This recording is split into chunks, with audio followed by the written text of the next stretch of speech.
Bismillahirrahmanirrahim. Assalamu alaikum dear students. My name is Abdurrahman. Physics with Abdurrahman के YouTube के channel से आप लोगों से मुखातिब हूँ। आज हमारा जो है इस चैप्टर का लास्ट लेक्चर है जो कि है एक्सरसाइज के MCQs। टोटल 15 MCQs है, इसको वन बाय वन डिस्कस करते हैं। इन MCQs को अगर आप लोग समझने की कोशिश करते हैं तो सबसे पहले आप लोग अपना टेक्स्ट बुक अपने सामने रख लें और क्वेश्चन वहाँ से जो है मैं अभी रीड करूँगा और आंसर या सोल्यूशन वगैरह मैंने यहाँ पर एक्सप्लेन किया हुआ है। So let's start. MCQ number first से जो है स्टार्ट लेते हैं स्टूडेंट्स। क्या लिखा हुआ है? कहते हैं कि two vectors lies with their tales at the same point. कहते हैं दो वेक्टर्स हैं, उनके टेल्स के दरमियान कोई एंगल है theta. When the angle between them is increase by 20 degree there scalar product has same magnitude as the change from positive to negative. The original angle between them will be. Students, question में लिखा हुआ है कि अगर for example let's suppose ये हमारे पास कोई भी दो वेक्टर है, ये है वेक्टर A और ये हमारे पास है स्टूडेंट्स वेक्टर B। इनके टेल के दरमियान जो एंगल है वो है थीटा। अगर इनका डॉट प्रोडक्ट लिया जाए A dot B is equal to AB cos let's suppose जो भी एंगल है, और फिर इस एंगल को आप 20 डिग्री राइज कर लें, तो फिर अगर डॉट प्रोडक्ट लिया जाए know the answer will be same. लेकिन अगर पहले पॉजिटिव आंसर था तो फिर क्या होगा? नेगेटिव आंसर होगा। सो फिर कहते हैं कि what will be the original angle between A dot B, कि उसका जो मैग्नीट्यूड है और अगर एंगल 20 डिग्री राइज किया जाए उसका जो मैग्नीट्यूड है अगर वो सेम आ रहा है। सो हमने वो A और B के दरमियान एंगल को फाइंड करना है। Let's start. फॉर एग्जाम्पल ये ऑप्शन आपको दिए हुए हैं, the angle is 0 degree, 60 degree, 70 degree या 80 डिग्री। स्टूडेंट्स मैंने तो यहाँ पर डायरेक्ट किया हुआ है, आप लोग जो है वन बाय वन पुट करेंगे और सॉल्व करेंगे। लेट्स सपोज आप स्टार्ट लेंगे 0 से, सही था? मैंने डायरेक्ट किया हुआ है कि A dot B is equal to AB cos theta. Let's suppose इनमें से पहला हम कौन सा एंगल पुट कर लें ताकि उसका A डॉट B हम निकाल लें और फिर उस एंगल के साथ हम 20 को ऐड कर लें। सो उसका फिर दोबारा A डॉट B निकाल लें तो रिजल्ट सेम जैसे आ जाए लेकिन negative. So A dot B is equal A B, मैंने यहाँ पर ऑप्शन लिया हुआ है 80। आप मुख्तलिफ ऑप्शन खुद कर लें, रिजल्ट 80 से ठीक आएगा। A dot B is equal A B cos 80 बराबर होता है 0.17। और अगर एंगल को 20 डिग्री राइज किया जाए उन दो वेक्टर्स के टेल के दरमियान, सो 80 के साथ आप 20 ऐड कर लें तो 100। No A dot B is equal to A B cos 100 जो कि बराबर आता है A B इंटू माइनस 0.1736। सो वो जो ओरिजिनल एंगल था वो क्या था? वो 80 था। अगर A डॉट B के दरमियान एंगल 80 है, उसका डॉट प्रोडक्ट का रिजल्ट, और फिर आप एंगल को बाय 20 डिग्री राइज कर लें, उसके डॉट प्रोडक्ट का जो रिजल्ट है वो नेगेटिव में आ रहा है। Both are same but one is positive and the second is negative, then the original angle between the two vector is 8। आप लोग इन तीन ऑप्शंस पर खुद ट्राई कर लें, लेकिन आपका जो बेस्ट ऑप्शन है, जो करेक्ट ऑप्शन है वो है option number D is the correct option. Next MCQ student लिखा हुआ है कि the minimum number of vectors of unequal magnitude required to produce a zero resultant. कहते हैं कि हम मिनिमम नंबर, कम से कम कितने तीन अनइक्वल वेक्टर्स ले लें ताकि उनको हम ऐड कर लें, उसका रिजल्टेंट क्या आ जाए? 0 आ जाए। So the minimum number of unequal vector whose resultant is 0 must be 3। अगर फॉर एग्जांपल देखें, ये एक वेक्टर है 4, ये दूसरा वेक्टर है 1, ये तीसरा वेक्टर है अपोजिट डायरेक्शन में विच इज 5। अगर इनको ऐड किया जाए 4 + 1 5 और फिर हेड टू टेल इसको ऐड किया जाए, so the resultant will be 0। लेकिन अगर ये MCQ इस तरह आ जाए, the minimum number of equal vectors whose resultant is 0, your answer should be 2। opposite vectors ले लें, ये A वेक्टर हो जाएगा और ये जो है स्टूडेंट्स B वेक्टर हो जाएगा। the resultant will be 0। so the minimum number of unequal vector whose resultant is 0 should be 3, or the minimum number of equal vectors whose resultant is 0 या null vector, your answer should be 2 vectors। तो इसमें जो हमारे पास correct option आ रहा है वो है 3। Next MCQ number third जो है स्टूडेंट्स देखते हैं। कहते हैं कि if the resultant of two vectors each of magnitude A is also a magnitude of A, then the angle between the two vectors।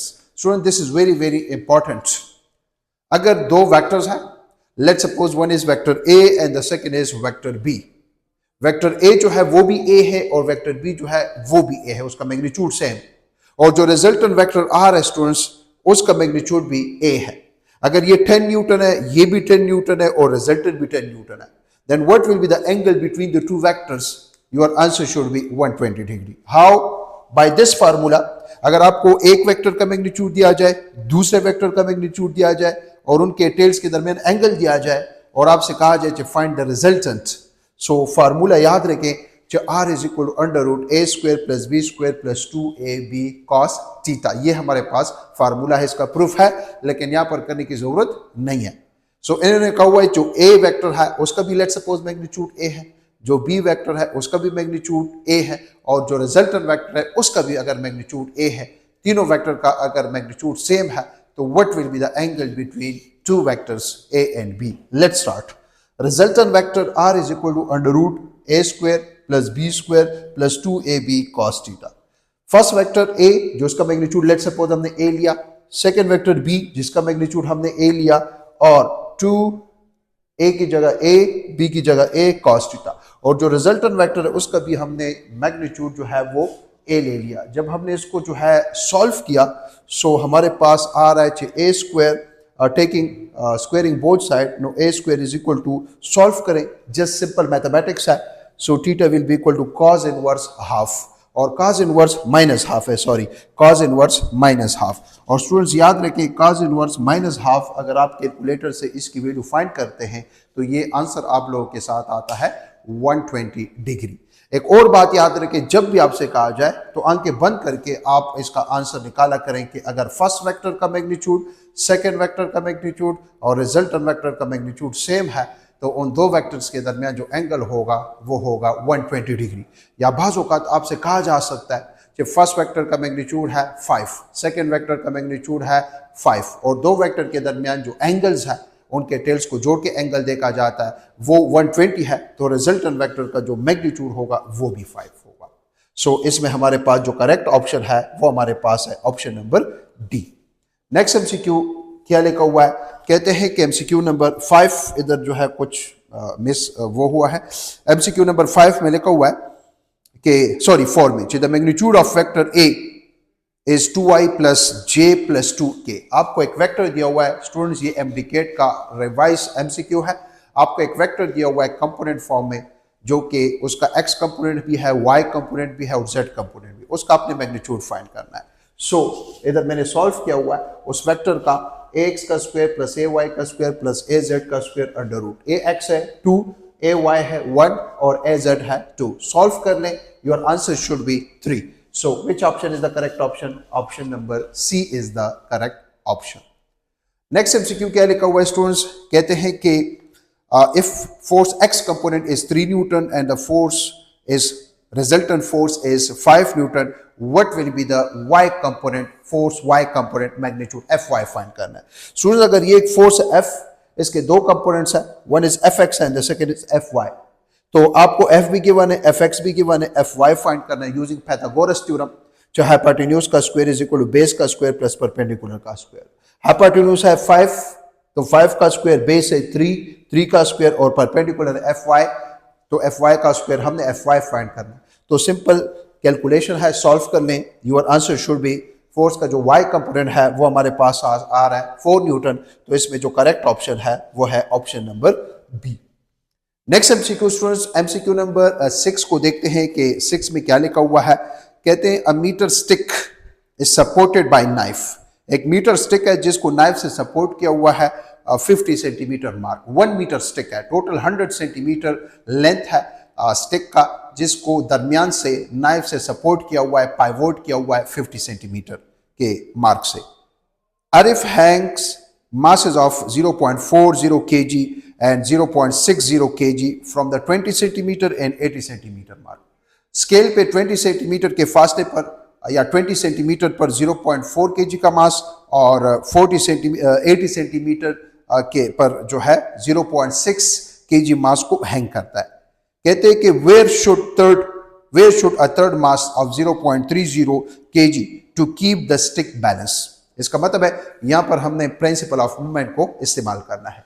Students ये हमारे पास जो है एक मीटर स्टिक है, इसको जो है लेट्स सपोज एक मीटर स्टिक है और इसको 50 सेंटीमीटर के ऊपर मार्क किया हुआ है। यहाँ से स्टार्ट है 0, 1 centimetre, 2 centimetre up to 100 centimetre. Students यहाँ पर अगर देखा जाए let's suppose this is a stick, ये 50 सेंटीमीटर पर स्टिक को जो है बैलेंस किया हुआ है नाइफ से। कहते हैं कि फर्स्ट मास जो है वो हम 20 सेंटीमीटर पे लगाते हैं, तो पाइवोटेड पॉइंट से अगर 20 सेंटीमीटर पे लगाते हैं तो पाइवोटेड पॉइंट से जो है 30 सेंटीमीटर मींस 0.3 मीटर के डिस्टेंस पर पाइवोटेड पॉइंट से M1 लगाया, और कहते हैं कि जो दूसरा मास है वो 80 सेंटीमीटर, तो ये 80 सेंटीमीटर, तो अगर 80 सेंटीमीटर यहां पर आ रहा है तो पाइवोटेड पॉइंट से ये फासला हुआ 30 सेंटीमीटर मींस 0.3 मीटर। कितना मास लगाया? 0.6 kg। अब स्टूडेंट थर्ड मास कहां पर रखा जाए ताकि ये जो हमारे पास स्केल है ये बैलेंस हो जाए, या सीसा है ये बैलेंस हो जाए।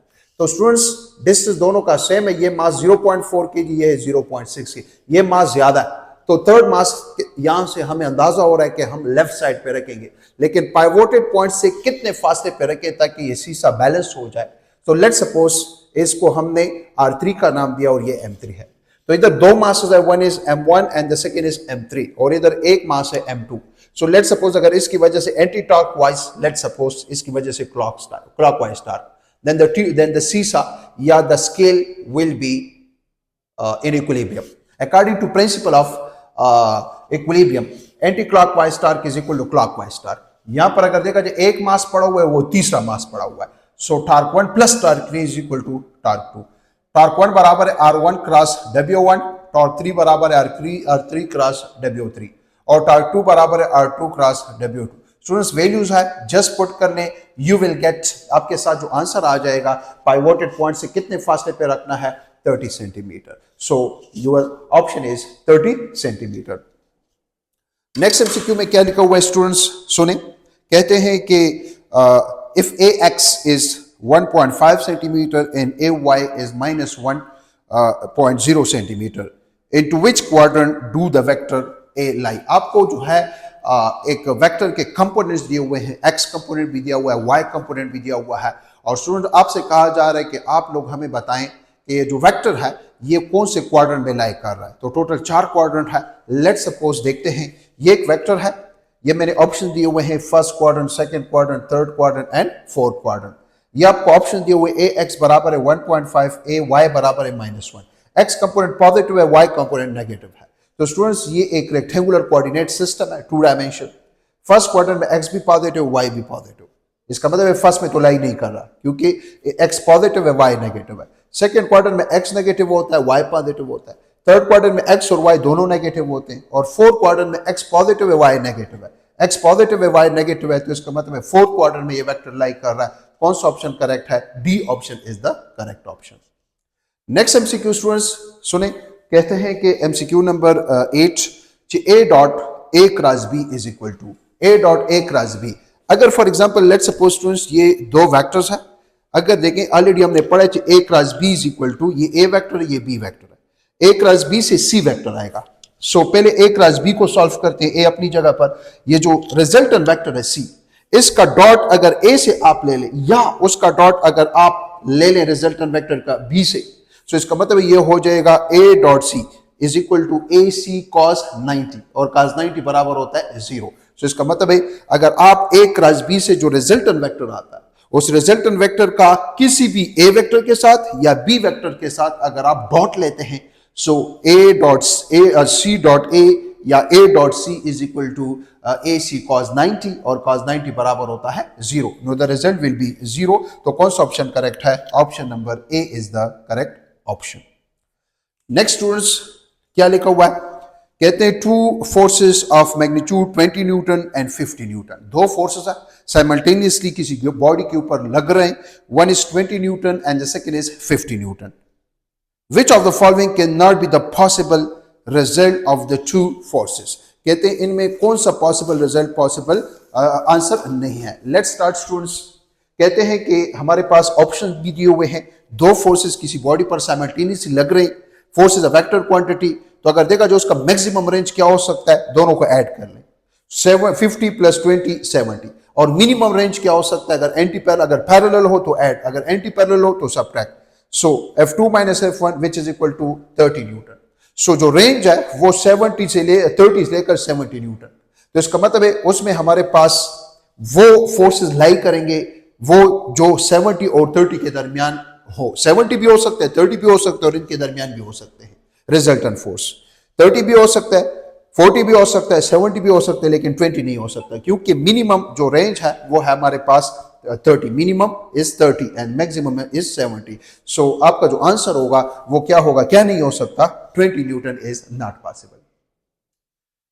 नेक्स्ट एमसीक्यू स्टूडेंट्स सुने, कहते हैं कि हमारे पास लेट्स सपोज कहते हैं if the dot product of two vectors A and B is zero, अगर दो वेक्टर्स का डॉट प्रोडक्ट जीरो है, A dot B is equal to zero, सही था, then the magnitude of their cross product will be, let's suppose दो vectors है, one is vector A and the second is vector B, दोनों का magnitude जो है वो हमारे पास मौजूद है, मैग्नीट्यूड इज नॉन जीरो, कहते हैं उसका डॉट प्रोडक्ट जीरो आ रहा है, what will be the cross product? No, if A dot B is equal to zero, it means the angle between A and B is equal to 90 if both A and B are non-zero vector। लेकिन अगर cross product लिया जाए, no A cross B is equal to AB sin 90 into n unit vector, अगर magnitude की बात कर लें, no A cross B magnitude will be equal to AB sin 90 और sin 90 बराबर होता है 1, no A cross B is equal to AB। तो कौन सा ऑप्शन करेक्ट है? इधर मैंने सॉल्व किया हुआ है AB which is equal to option number C।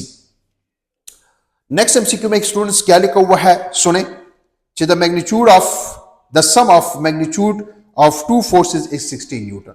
दो फोर्सेस है, उनके मैग्नीट्यूड का सम 16 न्यूटन आ रहा है। If the resultant force is 8 newton, अगर रिजल्टेंट फोर्स 8 न्यूटन है and is direction is perpendicular to the minimum force, then the forces will be, कहते हैं अगर दो फोर्सेस है उनका सम किस चीज के बराबर आ रहा है, फॉर एग्जाम्पल दो फोर्सेस है F1 plus F2 is equal to 16 newton और जो रिजल्टेंट फोर्स है वो 8 न्यूटन, लेकिन जो रिजल्टेंट फोर्स है वो मिनिमम फोर्स के परपेंडिकुलर है।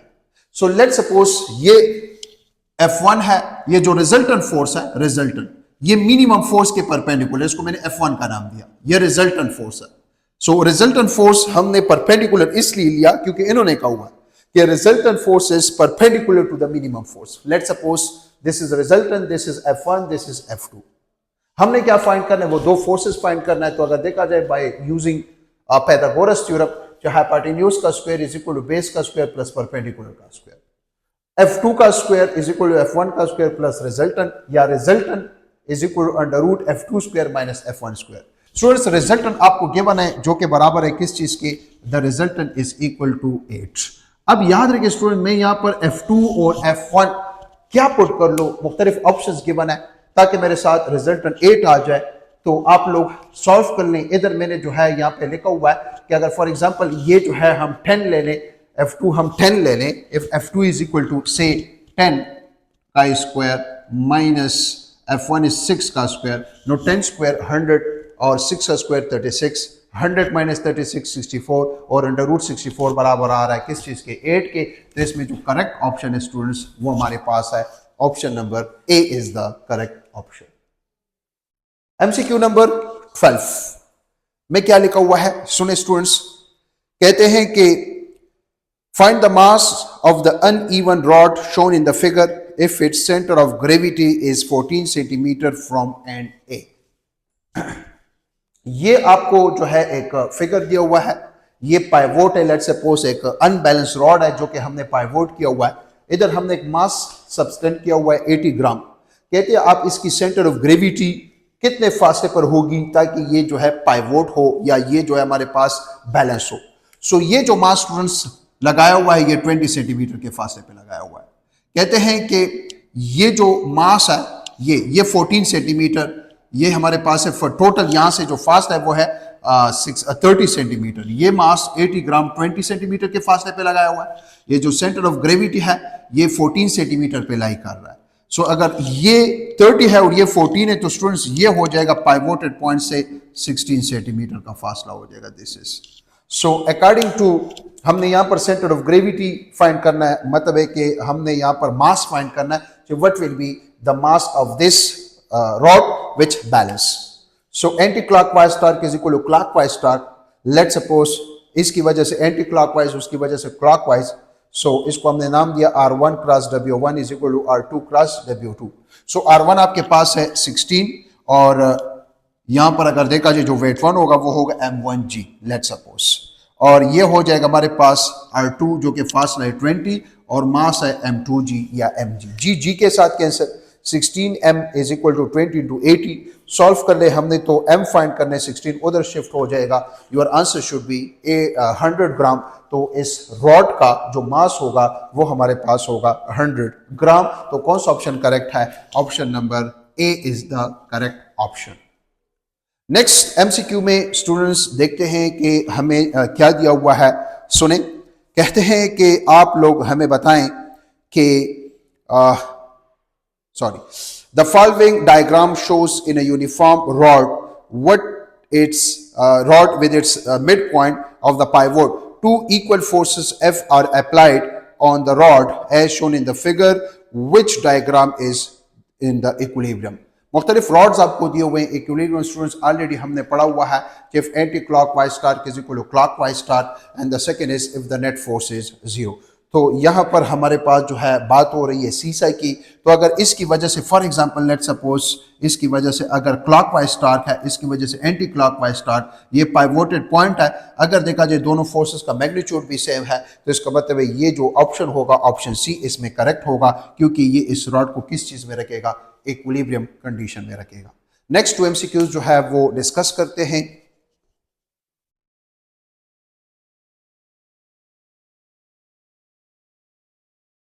अच्छा स्टूडेंट्स, ये 2 MCQs है, इसको भी डिस्कस करते हैं. इनको तो हमने जो है ऑलरेडी डिस्कस किया हुआ है कि if the magnitude of A dot B is equal to magnitude of A cross B then what will be the angle between the two vectors. तो स्टूडेंट्स अगर इनको हम इधर साइड पे सॉल्व कर लें, so A dot B vectors is equal to magnitude of A cross B. सही था? या इसको भी लेट सपोज बंद कर लें. एक ही बात है, इससे वैसे भी स्केलर आएगा, the result will be a scalar. So अगर इसको हम सॉल्व कर ले, A डॉट बी बराबर होता है A B cos of theta और A क्रॉस B स्टूडेंट्स बराबर होता है A B sine of theta. A B के साथ कॉस उधर चला जाएगा, सो ये हो जाएगा sine by cos which is tangent theta, या theta is equal to students tangent inverse 1. ये बराबर होता है 45 डिग्री के. स्टूडेंट आपसे कहा जा सकता है एमसीक्यू में कि if A dot B is equal to magnitude of A cross B then the angle between the two vectors will be how much? 45 degree. Next आपको ये फिगर दिया हुआ है, कहते हैं which option is the correct option. So अगर देखा जाए इसकी वजह से जो टॉर्क पैदा होगा वो एंटी क्लॉकवाइज टॉर्क होगा और इसकी वजह से जो टॉर्क होगा वो क्लॉकवाइज टॉर्क. तो इसका मतलब है इसकी वजह से अगर देखा जाए दोनों का डिस्टेंस भी जो है वो हमारे पास सेम है. सो अगर इसकी वजह से लेट सपोज 5 इंटू आर, इसकी वजह से 10 इंटू आर, ये 5 है और दोनों का लेट सपोज जो डिस्टेंस है वो भी सेम है. देखते हैं कि इन्होंने दोनों का जो डिस्टेंस है वो क्या दिया हुआ है, वो भी जो है बिल्कुल सेम दिया हुआ है. तो अगर इसकी वजह से लेट सपोज जो टॉर्क पैदा हो रहा है, ये जो फासला है I think this distance is 2 metre. तो अगर ये जो है 1 मीटर ये हुआ और 1 मीटर ये हुआ, तो अब इसकी वजह से जो टॉर्क पैदा होगा वो हमारे पास क्लॉकवाइज होगा. 10 इंटू 1 10. सही था? और इसकी वजह से जो टॉर्क होगा वो हमारे पास 5 इंटू 1 वो एंटी क्लॉकवाइज होगा. सो क्लॉकवाइज टॉर्क जो है वो 10 न्यूटन मीटर के बराबर है और एंटी क्लॉकवाइज टॉर्क बराबर है 5 newton metre. So net torque will be, clockwise torque से हम ये सबट्रैक्ट कर लेंगे तो net torque will be 5 newton metre which is clockwise. So ये हमारे पास जो है MCQs थे इस चैप्टर के, जो कि आज ख़त्म हो गए. Thank you so much. इंशाल्लाह I will try my best कि इस रमज़ान के मुबारक महीने में आपको एक और लेक्चर भी में एक और चैप्टर, कंप्लीट चैप्टर भी जो है मैं, जो आसान भी हो, सिंपल भी हो और छोटा चैप्टर भी हो, वो भी इंशाल्लाह मैं ट्राई करता हूँ कि जो है आप लोगों को मैं एक्सप्लेन करके दे दूँ. Thank you so much. दुआओं में ख़ास याद रखें. Best of luck. खुदा हाफिज़.